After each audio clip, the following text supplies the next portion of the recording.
আসসালামু আলাইকুম প্রিয় ফুটবল ফ্যান্স।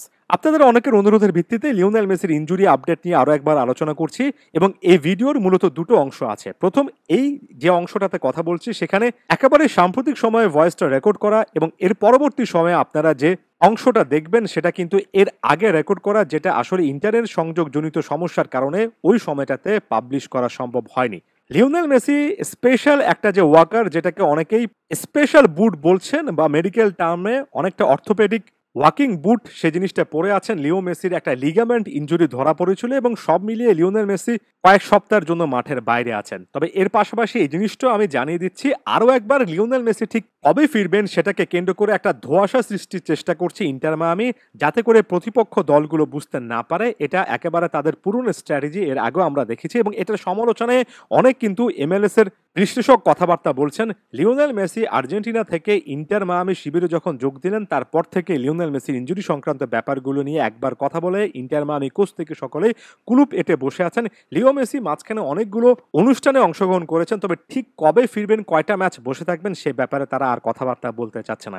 ভিডিওর পরবর্তী অংশটা ইনজুরি আপডেট আসার পরে রেকর্ড করা, সেখানে ইনিশিয়াল কয়েকটা অ্যাজাম্পশন, কয়েকটা গেস দেখতে পারবেন এবং সেটা নিয়ে মূলত ইনজুরির অবস্থাটা একটু আন্দাজ করতে পারবেন। সে অংশটাতে চলে গেলাম। সো লিওনেল মেসিকে আমরা ইন্টার মায়ামির স্টেডিয়ামে কিন্তু দেখেছি। লিওনেল মেসি পরবর্তীতে ইন্টার মায়ামি যে ম্যাচটা খেলেছে টরন্টোর বিপক্ষে 3-1 ব্যবধানে জিতেছে, সেখানে স্টেডিয়ামে ছিলেন এবং একটা বিশেষ রকমের বুট পরে মাঠে এসেছিলেন, এমনটি টিউএসএ স্পোর্টস বলছে। আপনারা ছবিতে নিশ্চয়ই বুঝতে পারছেন লিও মেসির ডান পায়ে ইনজুরির অবস্থাটা আসলে কেমন, আর এভাবেই কিন্তু লিওনেল মেসিকে এই বিশেষ পরিচর্যার মাধ্যমে স্টেডিয়ামে এসে খেলা দেখতে হয়েছে। ইন্টার মায়ামি অফিসিয়াল কিন্তু একটা ইনজুরি আপডেট দিয়েছে এবং সেখানে তার স্পষ্টত বলেছে যে মূলত লিওনেল মেসির ডান পায়ে অ্যাঙ্কেলে একটা লিগামেন্ট ইনজুরি হয়েছে এবং এই লিগামেন্ট ইনজুরির কারণে লিওনেল মেসি বেশ কয়েকদিন মাঠের বাইরে থাকবেন। তবে ঠিক কতদিন মাঠের বাইরে থাকবেন সেই জিনিসটা ইন্টার মায়ামির পক্ষ থেকে স্পষ্টত বলা হয়নি।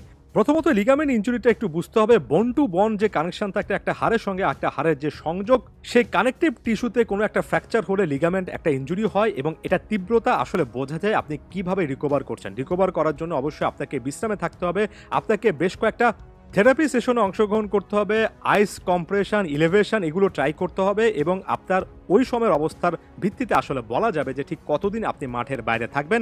সিভিয়ার পর্যায়ে গেলে সার্জারি করানো লাগে, তবে লিওনেল মেসির অবস্থাটা সিভিয়ার পর্যায়ে নেই, সেই জিনিসটা সবচেয়ে বড় স্বস্তির ব্যাপার।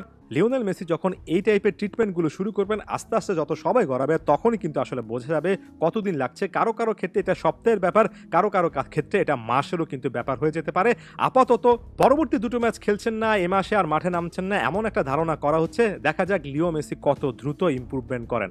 একই সঙ্গে এটাও একটা ফ্যাক্ট হবে, বয়সটা যেহেতু বাড়ছে, এমন টাইপের সিচুয়েশনে আপনি যখন ইয়াং থাকেন তখন খুবই দ্রুত রিকভার করতে পারেন। স্বাভাবিকভাবে এ বয়সে এসে আপনাকে বিশ্রাম আরো বেশি করে নিতে হবে। তবে লিও মেসিকে একাধিক ছবিতে যথেষ্ট চিল মুডে দেখা যাচ্ছে।